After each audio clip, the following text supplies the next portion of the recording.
Hey y'all, so it's been a minute. My voice sounds very weird right now, probably because it's early in the morning. This is an early morning reflection. Sometimes I have dreams or downloads or uploads, whatever you want to call it. I don't know, revelations, reflections, just aligning with my higher self, with this way of overstanding things in life from a higher perspective.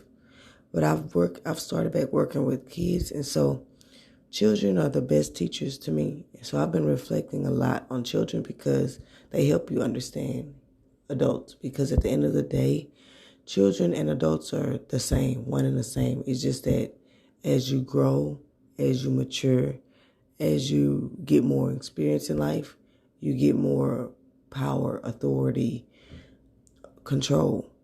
Children are like humans, but they're in the back seat of the car most of their life until we allow them to learn how to drive and get in the driver's seat of their life. Or another analogy, they're basically watching us build the foundation until we hand over the tools and the keys for them to continue to build their own house. So it's just basically that. But I was reflecting on the spirit of like the black child and the black person. And this can pertain to other races, other people, but I focus on the black race. But in no way, shape, or form, don't ever internalize this as black people are the only people who need work and who are, going through things, because that is not the case, even though sometimes it may seem like that in the media. No way, shape, or form, or we're just so much more broken than other people in a way that makes us worse. Do we have less advantages sometimes? Are we more oppressed sometimes? Yes. But does that mean that we're weaker, dumber, bad, worse? You know what I'm saying? Like, no. Basically, don't internalize anything negative within yourself. This is the life we've been put into to get out of. But I was thinking about the spirit, and I was like, our spirits sometimes may need more regulation and guidance and restriction, because when you think of a caged animal, what does a caged animal do the moment it is set free? Do you think it's just gonna, some will just sit there and be like, is this real? Is this really happening? Like, did they really let me out? They're gonna question it like, I don't know, this must be a test. Like, I'm not really free. Like, they gonna do something as soon as I get out. They gonna kill me or something. They gonna shoot me down. Or it may just go, and just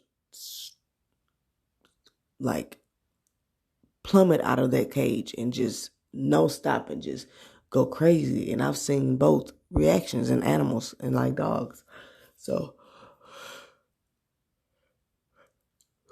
sorry, yawning. The Discovery Channel is also good to like reflect too, because we have a lot of similarities to animals. We're all connected at the end of the day. Humans, animals, nature.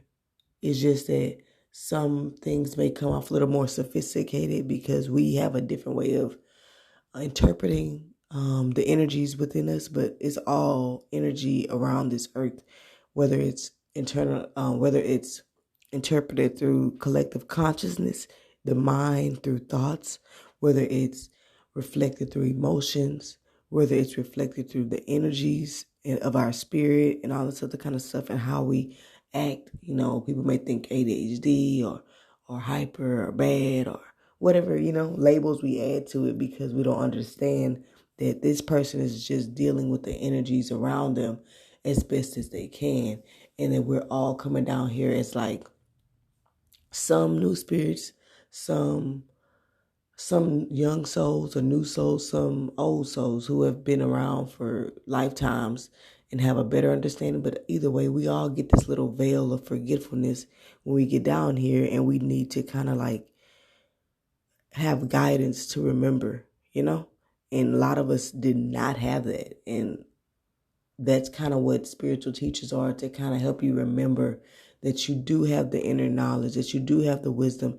And the more and more that you listen to someone who knows and have that wisdom, it unlocks your own inner wisdom and helps you realize that you do have the power to control the energies within you, that you do have the power to detach from the densities within this world. And so it's just kind of like that, like, there are evils in this world. There are darknesses. There are deviances. There are ways that our shadowed self has festered. Sometimes a person may say like as a kid, because we don't truly understand our children's reactions and behaviors, misbehaving, are their bodies with how can I say, their unmatured mind's way of interpreting energies around them.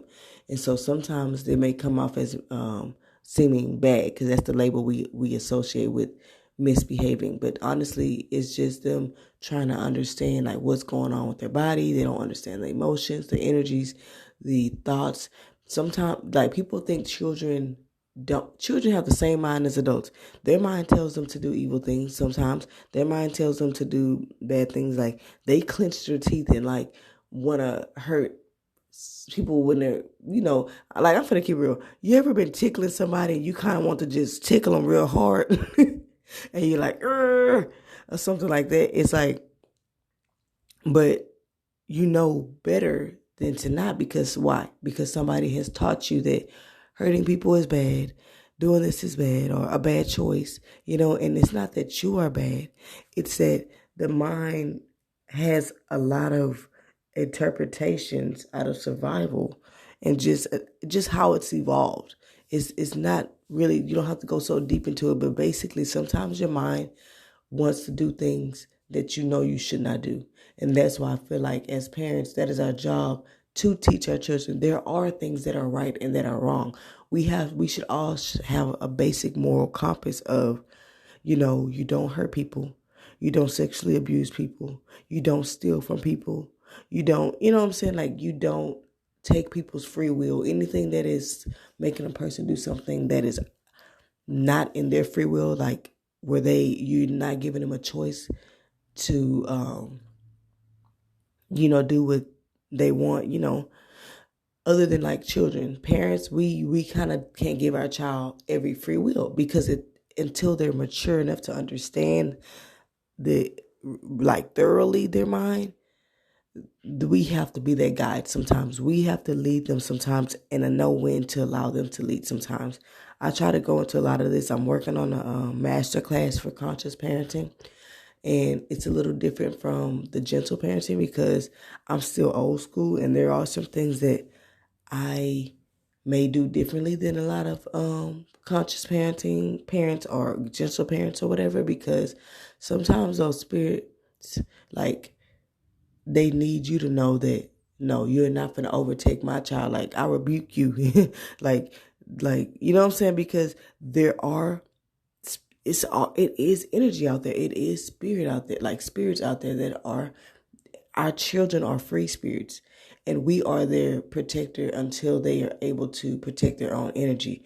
And so that's why I say, if you don't give them any guidance, any knowledge of how to control their energy, any spiritual protection, then they are free agents out here in this world, unprotected, unguided, and just out there free to the wild for anyone and anything to just infiltrate into their mind, infiltrate into their energy, and overtake them to the point where they're making decisions out of their highest good or out of alignment. You know what I'm saying? And this isn't like necessarily like a Christian viewpoint where like every single thing is a sin, because I do have Christian beliefs, and I do believe in, for me, my sustainability is Jesus as part of my sustainability.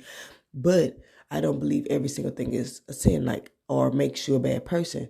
Like, I don't believe cursing makes you a bad person. To me, cursing is a way to release energy. You know what I'm saying? It's a great way to release negative energy. And a lot of times, the less you make things such a big deal and the less you make minor things that are self-expression seem taboo or so bad, like the forbidden apple, you know what I'm saying? The more people don't care about doing it, it's not that big of a deal. And the less they do those things. So to be honest with you, it's almost reverse psychology. The more you make something like a don't, the more people want to do it. And that's just how how our mind has worked. And the more you understand the mind, the more you understand human behavior and all these other kind of things. The mind is so fascinating.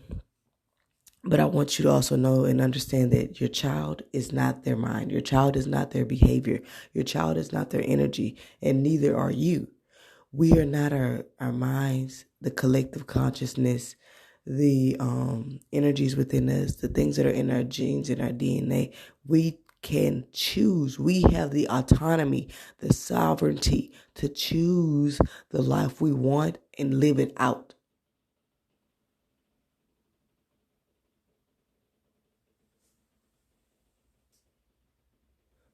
Sorry, my shower just randomly started leaking. Yes, I'm on the toilet while I'm talking. Does anyone else get like divine messages while they're on the toilet? Or is it just me? So I don't care. I like to be transparent. And part of my personality is that part of my shadow self is that I have a very dirty mind. And I like to say stuff that's raunchy, taboo, weird, very, very weird, very, very quirky person. And you know what I've learned? That self was accepted in my family, but it's kind of a publicly shadowed self. But what I learned is it's not a shadow. Like a lot of times your shadow self is something that may have been shunned or discouraged in a point in your life, and you kind of push it down as something bad. But the more you push something down as something bad, the more it festers and grows and grows and grows into something more deviant. And so what I'm doing to allow myself to not let that deviance engulf me is that I let myself be as quirky, TMI, nasty, minded as I want to. So sometimes I say stuff that's people may like, ugh, that is not ladylike, or that's not this, or that's not that. I'm like, this was my grace from God. This was my coping mechanism. This was my adaptation that helped me heal in moments of stress, in moments of chaos, in moments of suffering, in moments of not having anywhere to escape mentally. You know what I'm saying? So no one's going to ever make me feel bad that I like to make inappropriate jokes, that I use comedy or humor to heal myself. These are the things that you start to learn and understand. And this is why I feel as parents, we need to give our child that same outlet. I'm not telling everybody to be the exact same parent as me because I don't know all. But I do allow my son to creatively express himself in language and words. I allow him to say freaking stuff like fart, poop, ew, don't touch my booty, like little stupid, silly stuff like that. Like I can be so, no, don't do this, sit down, don't move, stop talking like that. But think about what that is doing to him. That is caging him and boxing him up so hard that the moment he gets a glimpse of freedom, I'm going to just have to cross my fingers and wonder, is he going to sprint out and go crazy, or is he going to sit right there and not know what to do and just still be a prisoner, stuck in his mind, stuck in the back seat, and not know how to be a leader? Or I'm going to allow him to have moments of leadership and moments of being able to be a student and learn. These are the lessons that I'm learning in my journey of motherhood, parenthood, and I allow it and learn it through myself and my own healing and my own self-reflection. And I want y'all to change the connotation behind healing, because healing and this lucrativeness around spirituality has taken a turn, I feel, for the Black community. And I feel like there are a lot of people who are out of integrity, who are making Black people internalize a lot of guilt, shame, and self-judgment. And they're not teaching it teaching spiritual autonomy on sovereignty and teaching healing in a way of empowerment, uplifting, and motivation. There's a lot of guilt, shame, and self-judgment around it. There's a lot of misguided information. There's a lot of still elitism and passive aggressive, superiority or something like this is the right way. And the way you're doing it, we're passively kind of judging, you know what I'm saying? Like, or we're making a lot of the examples be based on how the Black culture is, because the Black culture is the most studied culture, it's the most interested culture. If you notice, everything about the Black culture is always put on Front Street. And you know why? It's because we're so tightly connected in the cloth that a lot of us have had a lot of similarities in our childhood. We don't even realize how similar we are as a people. And so that's why it's a little easy for people to be above us like puppet masters and watch how we move and behave and easily equate that to the collective, because we are very much so connected to this same cloth based on our circumstances, but the cloth has been weaved of poverty, oppression, pain, trauma. And that's what I'm saying. I don't want you to feel like, don't keep letting them keep you in this dark space of trauma and pain and this and that. Know how to heal by just through reflection, not judgment. You know what I'm saying? Just sit back and like, maybe that's why, or maybe this is it, or whatever, and just go from there. But don't take it too serious, and don't think that something's wrong with you because you make silly, nasty jokes, or because you're quirky, or because you're the awkward Black girl, or the awkward Black guy, or, as a guy, understand that a lot of things out there, we don't, as parents, we did to protect our children, and our parents knew way less than we did when it comes to spirituality, when it comes to the mind, when it comes to this and that. And we're changing that. We're learning more about mental health and not necessarily the white supremacist rooted psychology, but more of a compassionate or positive psychology, if you will, where we have more empathy, or Black psychology, where there's more empathy through the experience of the Black man and woman in family structure. Keep focused on the foundation. And I know there's a lot of right now, conscious parenting and gentle parenting is trending, but don't lose sight, because there's going to keep being a lot of distractions out there that make you forget why you came here. And you came here to be abundant. You came here to be free. You came here to not be micromanaged by society and social norms. You came here to, build generational wealth, to build a Black family unit, to give your child a foundation to where they're abundant and they understand their power, and that they can manifest and create the life that they want, that they don't have to worry about what society tells them about themselves, but also where they don't need to be out here just letting any spirit and any energy infiltrate their body and make them make decisions that are, to me, not right. But you have to kind of let them decide what's right and what's wrong for them at some point. You know what I'm saying? But until then, let them know you put your own feelings, but try to condition them in a way where their spirit is still not defeated, where they're still not just so like boxed in. Like I said, give them moments where they can be creatively free in expression in some form or fashion. Let them paint and get it on the floor. Let them sometimes, clean that crap up. It's waterproof, whatever, you know what I'm trying to say. Let them run around outside. And let them walk outside without shoes on sometimes. Let them jump in the bed.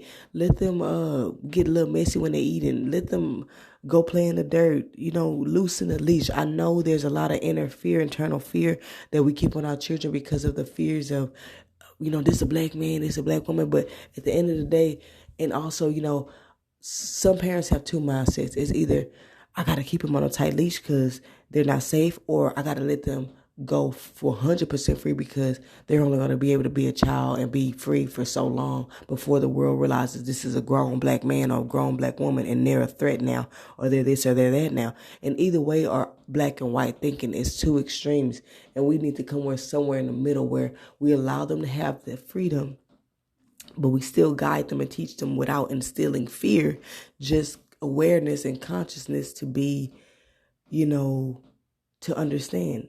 but let them know that they're always safe and that God is watching over them and they're always divinely guided and protected. We do not want to repeat the generational pattern or cycles of instilling fear at such a young age. And you know what I'm saying, these carrying on these traumas that we've had. We don't have to keep carrying the traumas.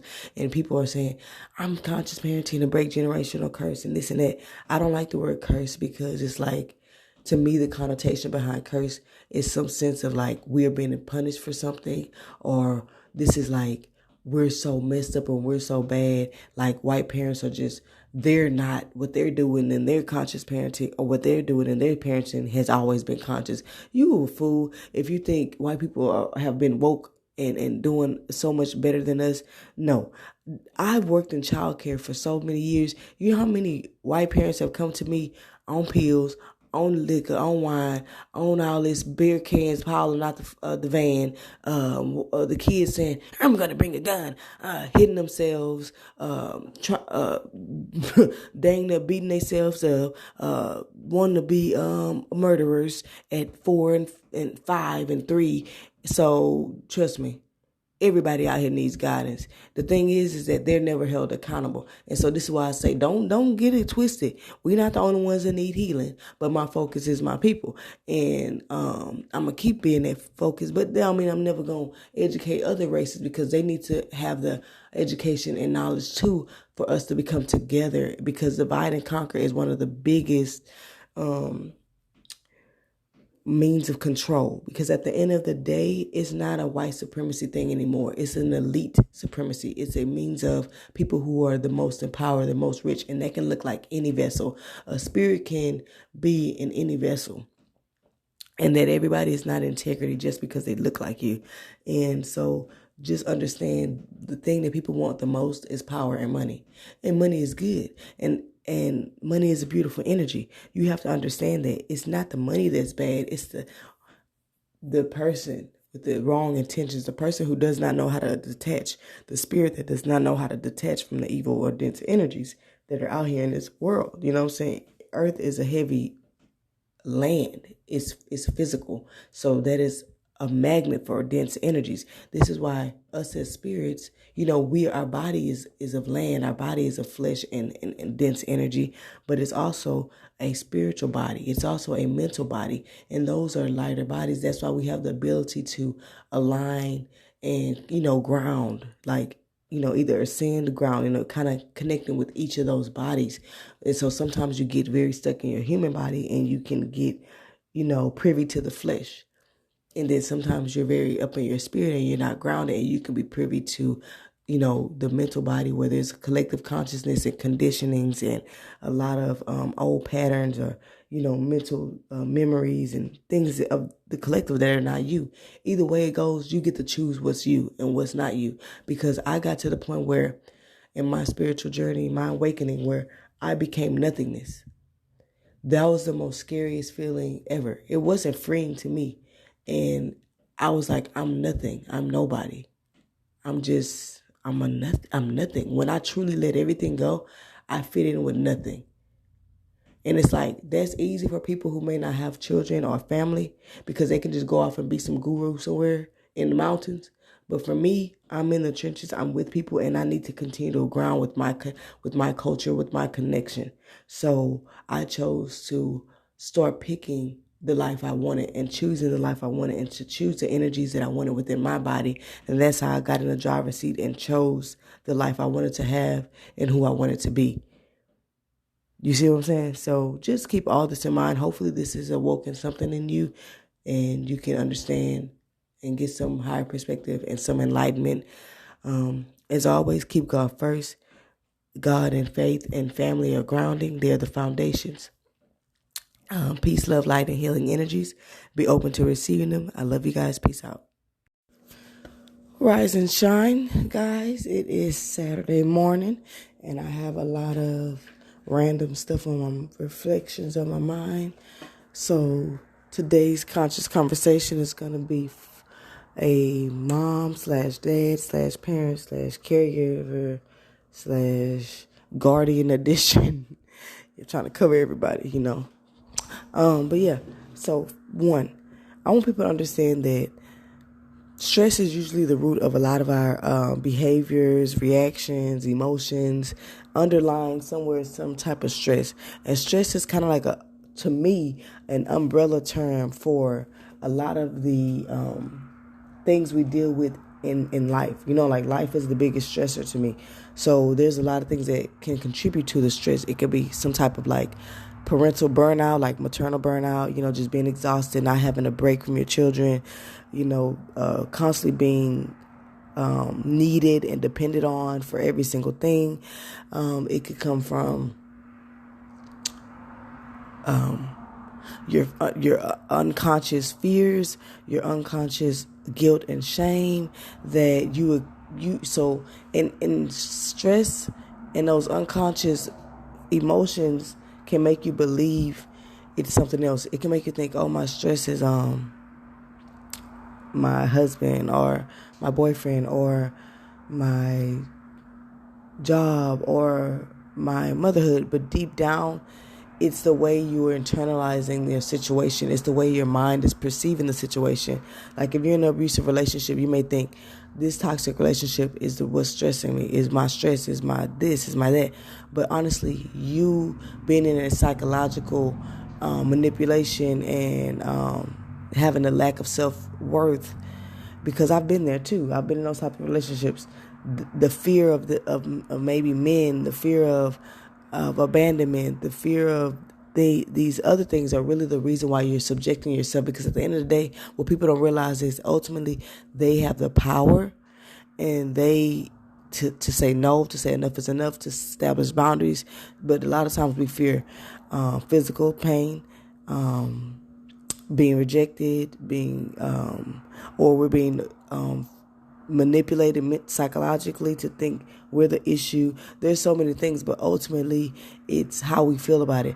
Maternal stuff, you could think, oh, I'm being a mom, being a mother now is just hard. It's just this, but really a lot of times what we're internalizing is the shame and the guilt and the anxiety that comes with raising a child, or society's labels and judgments that make us feel guilty about certain things. You know what I mean? Like, oh, I'm a mom now, so I can't do this, this, and this, and this.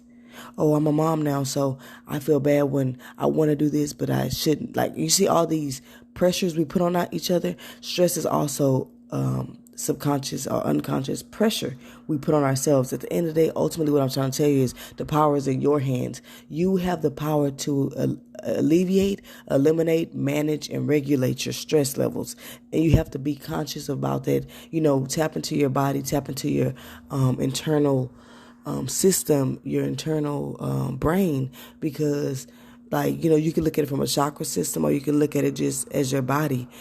Your chakras are considered like mini brains. They store memory. Or you could just tap into your physical body. Aches and pains, tensions, lack of appetite, the digestive issues, they all connect to some form of emotional or energetic stress. And generally those are the roots. And so it irritates me when a lot of times we are not really focused on the roots. We're focused on these outside physical labeled things, and they're destructive of relationships. They're destructive of families, of homes. They're destructive of parenting, connections, and creating bonds and nurturing and harmony amongst the world. They're destructive to human interaction, communication, and connection. And so that's all I want to say. But I want you to understand that all these things that we feel, a child may not understand it yet, but they feel stressed too. You have to think about all the things that they're learning and all the pressures that you may not even realize you're putting on them, in the conditioning of just, putting your belief systems, your parenting style, your parenting beliefs onto them, onto this, soul, the spirit. So that is a lot of pressure they're learning. And on top of that, they're learning, intellectual things, things that are, or whatever you want to call curriculum-based things that we program all of our children to know, like ABCs, counting, different stuff. And then they're learning a bunch of life skills, how to tie a shoe, how to go potty, how to brush your teeth. And we may think, kids, it's so funny because the way we used to think is that kids they don't really understand or know what's going on around them. They may not understand, but they feel the energy, they feel the stress, they feel the anxiety. You ever been having an argument, and even if it's not right in front of them, the child starts acting like extremely defiant, hyper, or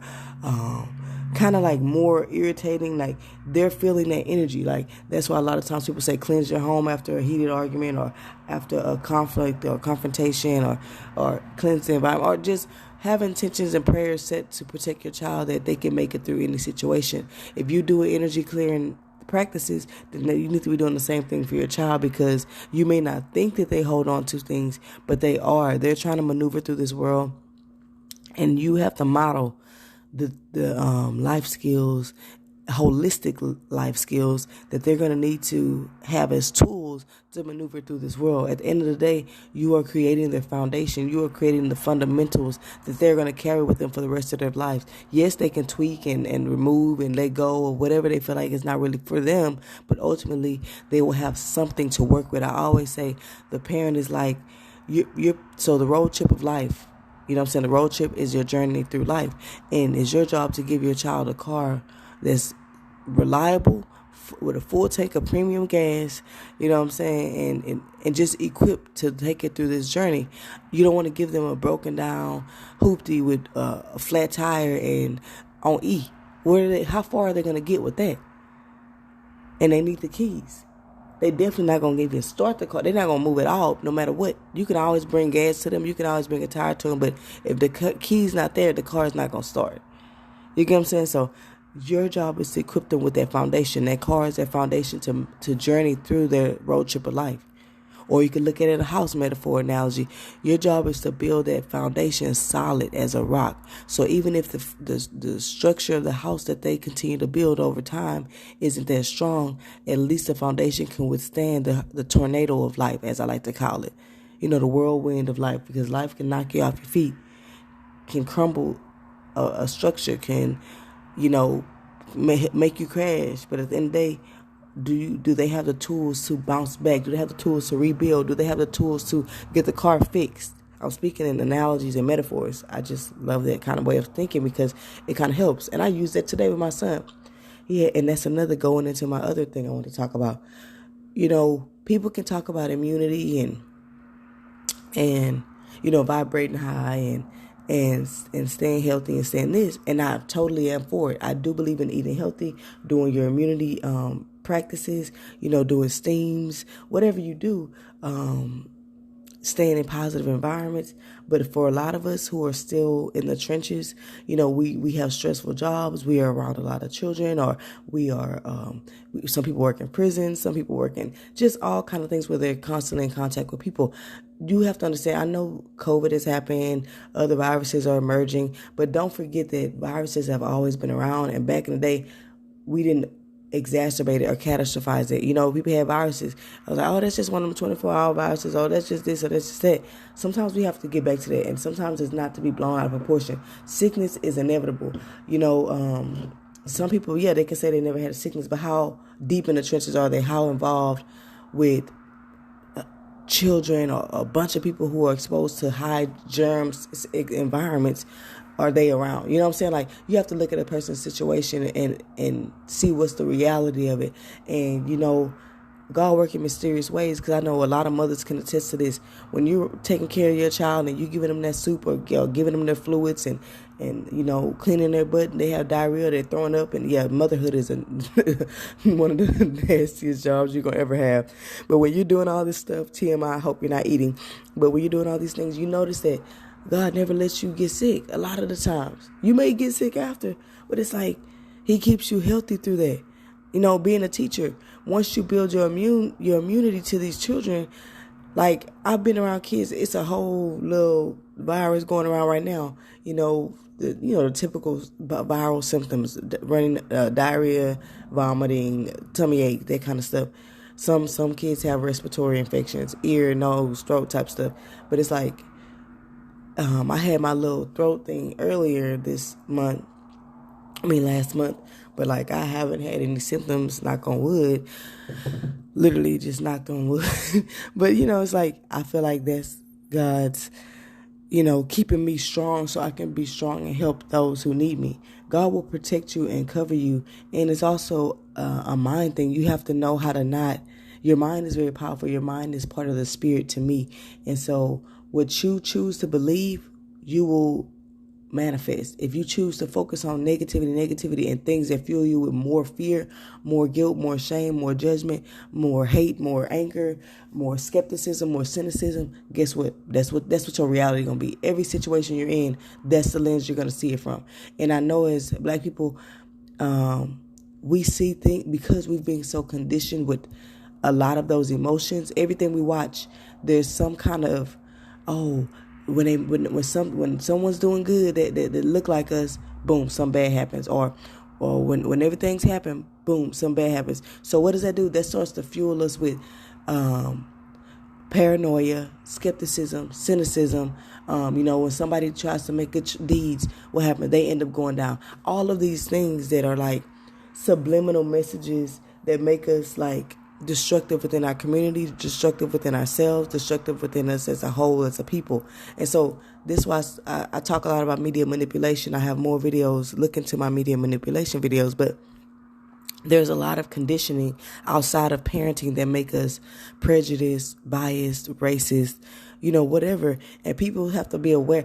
Once you know the mind, you can get in the driver's seat. Like I always say, stay ready so you ain't got to get ready. And you can start to peel back that filter, peel back that layer from conditioning, from infiltration, from instilling of your parents, from conditioning from the media, from wounds or experiences that you've had personally that you've equated. So now that every time something bad happens, you don't have to necessarily equate it to your race or equate it to your gender or equated to generalizations like, all men are this way, or all white people are this way, or all Black people are this way. You know what I'm saying? Because believe it or not, even as a Black person, we're conditioned to see ourselves in a negative light, despite what we know in our soul and in our heart. You know what I'm saying? Even talking to one of my coworkers, and she was just saying, she's Hispanic and or Mexican to be specific. And I always say, like, make a joke that I'm Blaxican because all of my good friends always tend to be like Mexican or Hispanic, different places, Puerto Rican, Argentinian, but just Hispanic because I love the language. And I always have wanted to learn it fluently. Pretty good at it. But she was like, yeah, I never really hung with Black people. I never really just mingle with them like I am now because I work with them. And she's like, and, based on, I always seen the news and TV, I always thought that they were, and I'm like, she really didn't have to finish her sentence. I'm like, basically, you thought we were like loud, mean, ghetto, ratchet, scary, this and that. She's like, yeah. And I'm like, and she's like, and I see they're not. She said, you're so intellectual. You're like, you remind me of my cousin. And, you say you're an activist and this and that and yada, yada. And it just shows you that to prove the mind wrong, to get in the driver's seat, one of the biggest solutions I always say is prove the mind wrong. And the best way to prove your mind wrong is to speak, is to take action, talk, say hi, create a conversation, do what you would do to a person who you didn't perceive with your unconscious fears, with your unconscious biases, with your unconscious judgments, these things that are in the back of our minds that we don't think we're thinking. And for me, now the back of my mind has become the front of my mind. I have pulled my whole unconscious self, maybe not the whole, but a big majority of it to the front. So I understand those thoughts. And what saved me was the first time I ever heard someone say, you are not your thoughts. You are not your emotions. You're not your feelings. You are allowed to have them and honor them without attaching yourself to them. You have to learn how to detach. I'm going to say this again. Detach. Become an observer sometimes. And this is an overwhelming process. And sometimes you may have to cut it off because awakening your unconscious self and your unconscious mind and wounds and spirit and energy, that can be overwhelming because there's a lot that you probably don't even realize you've experienced or that you're connected to, because sometimes it's not even just yourself. It's experiences of your ancestors that are awakening, and all of these things can be overwhelming. You know what I'm saying? That's what a spiritual awakening is awakening those unconscious experiences and subconscious, and how it subconsciously affects you and unconsciously affects you, and how your ego creates narratives that are a lot of times false to make you feel good about the way you're feeling, when a lot of times your ego assumes the worst. Not everybody's ego has been conditioned to be such a Debbie Downer or negative Nancy, or, you know what I'm saying? Some people's ego, which the ego is great if you've conditioned it with things that build you with self-worth, confidence, and, you know, those types of things. But a lot of people have not conditioned that, or rewired or reprogrammed the blueprint of their mind and or their energetic system. And so I do attribute Reiki to that, even though there were things that awakened within me doing other things that I can't pinpoint, where I felt like it was tearing me apart because I did not know how to truly detach from the thoughts that were awakening and determine whether it was my intuition, which I don't really fully believe in a sense. I ain't gonna really get into that right now. Or if it was just, you know, emotional wounds that were clouding my judgment. You have to know how to see your reality from a detached perspective versus an emotional perspective. Emotion and spirit is not bad, but you have to be able to balance it with the rationality and grounding of seeing it from the reality and not from what you perceive or assume or whatever. You know what I'm saying? Like, there's just a lot of things that emotions can cloud and feelings can cloud and the thoughts can cloud because it has not been healed. These aspects of us have not been healed. So until you've healed a lot of yourself and reframed and redefined a lot of the thoughts and narratives and experiences you've had, you cannot truly say, oh, my intuition tells me this or my intuition tells me that. You know what I'm saying? Like, I mean, there's certain things that are common sense. Yes. Like, don't sit up there and let somebody beat you every day and do this stuff. But it's like there's situations where you have to know how to see outside of and see from the bigger picture. Has this always happened before? Or is it something you've done recently that has awakened energies within your environment that is maybe teaching you lessons? And that person who you love is being used as a vessel? Or there's shadows being illuminated within your partners. There's so many things that could be going on that you may just equate as, I know all men this and all women this and yada, yada, yada. And you don't really understand the full story. But I kind of got off of parenting subjects and went to humans. But just know that everything I say, everything I preach, these are things that you can teach your children. These are things that as their age appropriates, or I'm not using it right, as their age becomes more and more appropriate and as their minds become more and more mature, you can instill certain tools and beliefs and narratives within them that will help them along in their journey, you know what I'm saying, while not deflating their spirit, you know, while keeping that intact too, because at the end of the day, you don't want them to just be who you want them to be. You want them to also feel free and comfortable to express things to you without being fearful or scared, because love is unconditional. It should not be where your child feels, only my parents will only love me if I'm this, this, and this. If your child may seem hyper or bad or whatever, that shouldn't be you taking your love away. You know what I'm saying? You're allowed to have your human emotions and get frustrated and establish boundaries and behaviors that are not acceptable within your household, but also be mindful of their age. And I'm going to get more into that in conscious parenting, but I really just wanted people to understand that your child, they carry stressors. You know, think about viruses and random stuff. And also remember, we are in the winter seasons. And if you live in a place like me, like Houston, who never really gets even cold or stuff, we get 2 days of cold, of winter. Understand that your body is like a car. It has to adjust to the weather just like we do. In the wintertime, think about how your car kind of runs and you got to kind of warm it up before you hop in there. If it's frozen, if that ice is on the windshield, you got to kind of pour that water on there and kind of let it dissolve. You have to do a lot of prep work to get it going. The same thing in the morning. Drink your water. Help your body flush out those toxins that it was removing during over your sleeping rejuvenation time period. You know what I'm saying? Same thing. All these things teach your child. Let them know that it's better out than in. We live in a westernized medical society where it's all about suppressing or repressing symptoms instead of using them as a roadmap. Sometimes your body's trying to tell you something, and sometimes it's just a virus. But either way it goes, diarrhea and vomit are, to me, good because you're getting it out. You're getting that toxin out. You're purging. Purging is good, but we've been like, what can I do to make him stop this and stop that and yada yada yada. And you know, yes, you can do the Bratz diet. That helps the like when they have like diarrhea and stuff like that. That helps them like soothe their stomach, because their stomach is like now churning and like doing a lot of healing and detoxifying. So this is kind of like a coating. Like people like take Pepto-Bismol for the pain of the process. Sometimes you can take a buffer for the pain of the process. It's kind of like a coping mechanism. And like I said, I don't believe that all coping mechanisms are stagnation. I feel like sometimes it's just giving the body a little level of comfort while it goes through the process. I believe that you can give yourself comfort while still moving and still maneuvering through a journey. Just like when you're on that road trip of life, sometimes like the radio is like your emotions, or it could be like your uplifter. Sometimes you're sad on that trip, you going through a transit, you're in traffic or whatever is happening, metaphors again, you can turn the radio on and put something good that uplifts your spirit to help that journey become a little easier. You know what I'm saying? So it's kind of like the idea to help buffer or comfort you in these times of need.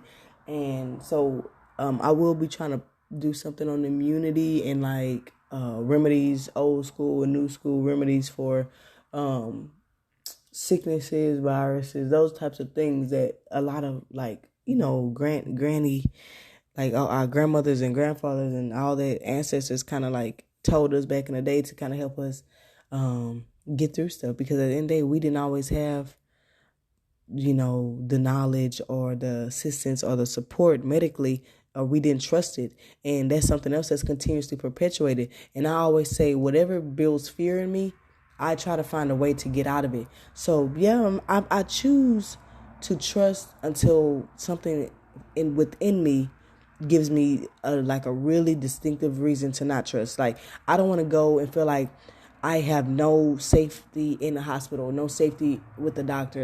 But don't get it twisted. I will still be mindful and acknowledgeable of this. Just like I'm not totally against Western medicine, I will still give my child medicine if I feel like that will save his life. If I feel like that's something that I need to do, I will still do surgery. I will still go to the dentist. I will still go get my eyes checked or whatever. You know what I'm saying? Like, I'm not anti-medicine or anti-hospitals or anti-doctors or whatever, but I am woke to the fact that everybody has unconscious biases and fears. And sometimes it's not racism. Sometimes it's not really true hate. It's just that we've all been conditioned with some lens to see people in a different light. And a lot of times that light is totally wrong and totally generalized to everyone. And and the thing is, the labels, even the generalizations, are not bad, but the labels attached to them is what's bad. Like the connotation, which is the meaning of the word. Like, to me, I don't care if a person thinks I'm ghetto, ratchet, whatever. To me, those are not bad terms. What makes them bad is how you define it. If you think me wearing colorful hair, wearing colorful clothes, being loud and proud and a spirited being is ghetto and ratchet, then I'm ghetto and ratchet. You get what I'm saying? If you feel like me being loving nice things in life and luxury and new stuff, then I'm bougie, then call me bougie. If you think raising my child with some level of conscious parenting or gentle parenting or whatever nurturance is spoiling them, or I'm being a bad mom, or I'm being a bougie parent, then I'm all those things. You see what I'm saying? You have the power to redefine your life. And that's why I always say in Conscious Black Soul Academy, that's what I try to help you do, is to help you know that you have the power to establish your own beliefs. And you have to be very, very confident in the foundation you build, because we are in a time where everybody has so many different beliefs, and we are going to have to come to a point where we accept, where we're able to respect and accept other people's beliefs and have a foundation strong enough where we don't feel like our foundation is threatened or shooken based on being around somebody else who has a different belief. Because if we do that, we're going to all be going around here crazy. You have to be strong in what you think, feel, and how you live your lifestyle with your family and the foundation you create for yourself, your children, your husband, your wife, whatever. You know what I'm saying? And so, yeah, I don't even know if I covered what I was about to say. But yeah, peace, love, and light and healing energies. Be open to receiving them. Keep God first. Peace out.